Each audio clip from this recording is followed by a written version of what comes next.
बात चल रही है जय भीम की, तो सवाल उठता है कि जय भीम क्या है? क्या जय भीम डॉक्टर भीमराव अंबेडकर को याद करके उनके जीतने की मंशा है या उनकी थिंकिंग और फिलॉसफी के जीतने की मंशा है? अभी एक फिल्म ने जय भीम नाम की, जिसको टी जे नानालेव ने बनाया है और सूर्य ने उसमें जबरदस्त एक्टिंग की है। उसके अलावा प्रकाश राज और रमेश हैं, जिन्होंने अपनी शानदार एक्टिंग से इस फिल्म को सजाया है। लेकिन बात है उस फिलॉसफी की जिसको लेकर ये फिल्म बनी है, जय भीम। वैसे तो हम सब जानते हैं कि लगभग 2 से 2,500 साल से जाति व्यवस्था ने हिंदुस्तान की कमर तोड़कर रख दी है। एक ऐसी सामाजिक व्यवस्था बनाई जिसमें कुछ लोगों को सारे रिसोर्सेज दे दिए गए, सारी चीजें दे दी गई और बहुत बड़ी संख्या को जमींदोज कर दिया गया। उसको गुलाम बना दिया गया अपने ऊपर वालों का। ये तो अलग बात है। उसके बाद हमने देखा कि एक आदिवासियों की अपनी जिंदगी चली आ रही थी, लेकिन जब से बाहर की औपनिवेशिक सरकारें यानी कॉलोनियल गवर्नमेंट्स आई, उन्होंने अपने अपने तरीके से हमारे जंगलों को, हमारे फॉरेस्ट को और हमारे नेचुरल रिसोर्सेज को ज्यादा से ज्यादा यूटिलाइज या कहीं एक्सप्लॉइट करने के लिए उन्होंने जंगलों में प्रवेश किया। और जंगल में प्रवेश करते ही उनका सामना हुआ वहां के आदिवासियों से, और आदिवासियों को उन्होंने एक्सप्लॉइट किया, उनके घरों में, जंगलों में घुसकर उनको उनकी ही जगह से निकाल दिया। इसमें आपको बहुत सारे आंदोलन याद होंगे। बिरसा मुंडा उसका एक बिहार से जुड़ा बहुत बड़ा नाम है। वहां से बातें चली, भारत आजाद हुआ, कॉन्स्टिट्यूंट असेंबली में पिल्लई एक बहुत मशहूर रिप्रेजेंटेटिव थे जो लगभग उसी कम्युनिटी को एक तरह से वो ये दिखला रहे थे, रिप्रेजेंट कर रहे थे, और उन्होंने आकर उस पर बहुत सारी चीजें की। अब उससे आगे की बात मैं आपको बताता हूं। यहां से जब आजादी के बाद से जो दुनिया शुरू हुई, मैं काशिफ पहल करता हूं पहल भारत पर। हमारे चैनल को आप ज्यादा से ज्यादा सब्सक्राइब करें, शेयर करें और अपने कमेंट्स, अपने फीडबैक में जरूर बताएं। अब आते हैं टॉपिक पर। उसके बाद से उनकी जिंदगी ऐसी हो गई कि जो यहाँ के बड़े बड़े पूंजीवादी और कैपिटलिस्ट लोग हैं, उन लोगों ने क्या करना शुरू कर दिया कि जिस तरह से अंग्रेजी सरकार या जिस तरह से आप कहिए कि औपनिवेशिक सरकारें हमारे जंगलों को अपने सिर्फ और सिर्फ पूंजी के एक्यूमुलेशन के लिए, पूंजी के ज्यादा से ज्यादा बढ़ाव के लिए इस्तेमाल कर रही थी, उसी तरह उन्होंने क्या कर दिया, हमारे जो नए नए बिजनेसमैन हुए, हमारे जो नए घराने हुए, उन्होंने वहां जाकर अपनी तरफ से कुछ चीजें ऐसी चलानी शुरू कर दी कि वो उनके जंगलों को हड़पने लगे, उनकी जमीनें अधिग्रहित करने लगे। सरकारों और उस तरह की वहां की लोकल व्यवस्थाओं से मिलकर वो आदिवासियों के जीवन पर एक तरह से जुल्म करने लगे और उनके सारे नेचुरल रिसोर्सेज पे कब्जा करने बैठ गए। ये कहानी उसी कम्युनिटी की, तमिलनाडु में पाए जाने वाले उन बिरादरियों की है जो एक तो सामाजिक व्यवस्था में ही बहुत नीचे हैं, और उसके अलावा आदिवासी होने की वजह से किसी भी मेन स्ट्रीम या किसी भी टेक्नोलॉजी, एजुकेशन, साइंटिफिक और किसी भी तरह की इस तरह के क्षेत्र में वो पूरी तरह से पीछे हैं। इसका नतीजा ये हुआ कि उन पर इतने जुल्म होते हैं, ये जो दुनिया भर के आप सुनते हैं, फादर स्टैन स्वामी, सुधा भारद्वाज, या इसके अलावा जो और बहुत सारे जो जिनको आप कह सकते हैं सोशल एक्टिविस्ट, इन्होंने अपनी जिंदगी गुजार दी इन्हीं आदिवासियों के बीच, इन पर होने वाले जुल्मों के खिलाफ लड़ते लड़ते। तो इसी तरह की एक कहानी जय भीम में है। तो चूंकि अभी हम जानते हैं कि अभी मसला ही कुछ इस तरह का चल रहा है, धर्म, जाति, यही भारत में अभी विषय बने हुए हैं। जय भीम उसी तरह की एक फिल्म है। जय भीम में बात की गई है आदिवासी एक औरत है। आप याद रखिए, जब कोई फिल्म बनती है, जब कोई स्टोरी लिखी जाती है, जब कोई प्लॉट सेट होता है, तो उसके पीछे मकसद एक सिंपल आदमी नहीं होता है, एक हीरो और हीरोइन और विलेन नहीं होते हैं। वो रियल में उस व्यवस्था को दिखला रहा होता है जिसकी आवाज होती है वो फिल्म। वहां नाम आपको विजय, अजय, मेरवा कुट्टी या कुछ भी मिल जाए, लेकिन बात हो रही होती है उस व्यवस्था, उस फिलॉसफी की।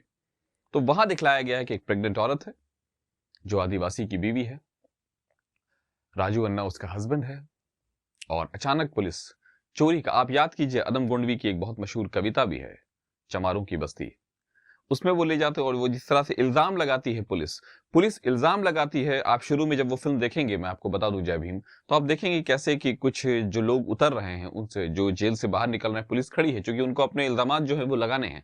तो पूछ रही है कौन जाति के हो, और जो भी थोड़ा सा उच्च जाति का बता रहा है उसको साइड कर रहे हैं, और जो भी आदिवासी और दलित जाति का है उसको पकड़कर साइड रख रहे हैं, और उस पर चोरी का इल्जाम लगाकर, अलग अलग क्राइम्स का इल्जाम लगाकर जरूरत पड़ने पर उसको जेल में ठूस दे रहे हैं, क्योंकि पुलिस बता रही है कि देखिए हमने जो क्रिमिनल्स हैं, जो एक्यूज्ड हैं, उनको पकड़ लिया है। ये फिल्म शुरू वहीं से होती है।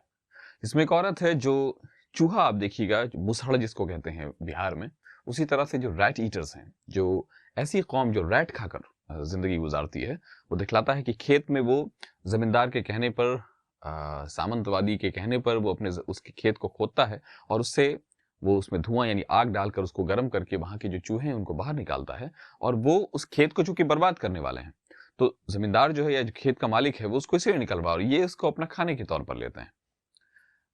आप जानकर ये हैरान हो जाएंगे कि ये उनका खाना है, और आप ये सोचेंगे अगर तो यही हमारे सोच की बीमारी दिखाता है, यही दिखाता है कि हम कितने हद तक दिवालियापन पर आ गए। हमें लगता है कि वो तो यही खाते हैं, नहीं, हमने उनको ये खाने पर मजबूर कर दिया। आज उनकी जनरेशन, आज उनकी कौमों को ये खाने की आदत लग गई है। वो बीमारी का घर होता है। दुनिया की किसी भी सभ्य कौम में वो नहीं खाया जाता। फिर वहां से स्टोरी चलती है, वो अरेस्ट होता है। उस पर जो उस फिल्म का आप क्या कहूं, उसको नायक कहूं या कहूं कि वही है जिस पर पूरी की पूरी फिल्म सेंट्रलाइज्ड है, या सूर्या को कहूं जो वकील है, वकील जस्टिस, जो बाद में जस्टिस बने थे, उन्हीं पर वो फिल्म है, चंद्रू नाम के, चंद्रशेखर। उस आदमी पर चोरी का पुलिस उनमें से 3 उसके भाई को और उसी गांव के एक आदमी को पकड़कर जेल ले जाती है और लॉकअप में बहुत मारती है, इतना मारती है और कहती है कि तुम अपने जुर्म का इकबाल करो, अपने जुर्म को एक्नॉलेज करो और एडमिट कर लो कि हाँ तुमने ये क्राइम किया। आखिरकार जब वो नहीं करता है तो पुलिस लॉकअप में ही उसकी डेथ हो जाती है। अब मैं आपको बताऊं, जब मैंने डेथ कहा तो ये समझने के लिए किसी रोमांचक और किसी ड्रामा फिल्म की स्टोरी नहीं है, ये स्टोरी है उस सच्चाई की जिसमें मैं आपको बताऊं अगर तो आप सुनकर हैरत में पड़ जाएंगे। होम मिनिस्ट्री जो है, उसके अलावा जो डेटा तो छोड़िए, जो भारत की होम मिनिस्ट्री है, जो गृह विभाग है भारत का, उसके मुताबिक 5 कस्टोडियल डेथ भारत में डेली होती है। उसके अलावा मैं आपको अगर बताऊं तो इस साल 2021 में 348 लोग पुलिस कस्टडी में मरे, 5221 लोग जुडिशियल कस्टडी में मरे। आप सोच सकते हैं, ये हिंदुस्तान है, लोकतांत्रिक देश है, गणतांत्रिक देश है, Republic, democratic, secular, sovereign nation है, सोशलिस्ट नेशन है, यहां ये स्थिति है। और इसमें से जितने भी लोगों को मैंने आपको बताया, इसमें से मरने वाली आबादी मेजॉरिटी है। 70% के आसपास मेजॉरिटी आबादी जो है वो या तो दलित तबके से आते हैं या आदिवासी तबके से, मतलब पूरी तरह से अंडर प्रिविलेज, पूरी तरह से वंचित, शोषित तबके से आते हैं। क्या हमको यही बनाना था? जय भीम तो एक बहाना है, ये फिल्म जो आई है। जय भीम एक नारा है जो मैंने आपको बताई, डॉक्टर अंबेडकर के नाम से निकलता है। डॉक्टर अंबेडकर के फॉलोअर अपने आप को जिस नारे के साथ ग्रीट करते हैं उसको जय भीम कहते हैं। ये फिल्म बताती है, इसमें एक सीन आता है जहां पर जो सूर्य, जो मेन किरदार में है, जो वकील बने हैं, जो जिन्होंने जस्टिस चंद्रशेखर का रोल, या कहिए कि जो वकील थे चंद्रू, उनका जो एडवोकेट चंद्रू का रोल प्ले किया। आपको मैं बताऊं, चंद्रू का जो अपना इतिहास है, जिन पर ये फिल्म बनी है, उन्होंने अपनी जिंदगी में ह्यूमन राइट्स केसेस के लिए एक भी रुपया कभी नहीं लिया। चेन्नई हाई कोर्ट में सबसे लंबा चलने वाला केस है ये, जिस पर ये फिल्म बनी है। उसको फिल्म में तो उसको चूंकि एक नतीजा लाना था तो उसको शॉर्ट में किया गया है। सबसे लंबी केसेस हैं। उसके अलावा इन्होंने बाद में वो जज बने और उन्होंने, आपको सुनकर अच्छा हैरान हो जाएंगे, इतने सारे फैसले किए और ज्यादातर जो उनका फैसला है वो ज्यादातर ह्यूमन राइट्स या डिप्रेस क्लास, ऑप्रेस क्लास के मामले में ही है। शानदार जज रहे वो। उन्होंने कहा कि एक ऐसी दुनिया बननी चाहिए जहां इंसाफ हो, जहां इंसाफ का बोलबाला हो। तो जय भीम अभी मैं आप लोगों सबको रिकमेंड करूंगा, मेरे जितने भी दर्शक हैं, ये फिल्म जरूर देखिए। अगर आपको भारत की सामाजिक व्यवस्था की उस दर्दनाक सामाजिक व्यवस्था को समझने नहीं बोल रहा हूं मैं बात कर रहा हूं, अगर भारत की सामाजिक व्यवस्था के उस दर्दनाक पहलू को देखना है जिसमें जाति व्यवस्था जो हमारी घुन की तरह लग गई है, कैसे एक आदमी को इसलिए मार दिया जाता है या उससे इसलिए नफरत की जाती है क्योंकि वो निम्न जाति का है, तथाकथित निम्न जाति का है, तथाकथित छोटी जाति का है, बैकवर्ड क्लास का है, या दूसरी जाति का है। सेपरेशन का आप एक्सटेंट देखिए कहां तक है। फिल्म में सीन है, जब आप देखेंगे तो विचलित हो जाएंगे आप देखकर, कि उसके सीने पर पुलिस वाला अपने बूट से मारता है और मारते मारते जब उसके मुंह से खून निकलता है, खून बुकरा जाना जिसको कहते हैं, उसको बाद में कोशिश करती है पूरी की पूरी डिपार्टमेंट कि इसको एक मर्डर नहीं, इसको एक्सीडेंट माना जाए और उसको चोर बना दिया जाए, ये कहकर कि उसने जेवर चोरी किए हैं अपने घर, अपने गांव के मुखिया के यहां से, और उसको ले जाकर सरपंच के यहां से उसको ले जाकर बेचा है। और जब बाद में पता चलता है ये पूरी की पूरी एक फेक फिलॉसफी, फेक कॉन्स्पिरेसी थी, जिससे आप सोच सकते हैं क्या जिंदगियां गुजरती होंगी। ये तो मैंने आपको एक कहानी बताई है, इस तरह की कई कहानियां वहां रोज घटती हैं। मेरी गुजारिश है आपसे, एक जागरूक नागरिक की तरह, एक अच्छे इंसान की तरह इस फिल्म को देखिए और अपने आसपास होने वाली इस तरह की किसी भी घटना का जिक्र कीजिए जो आपको लगता है कि जाति व्यवस्था पर बहुत खतरनाक है। थोड़ी सी बात हम जाति व्यवस्था पे कर लेते हैं।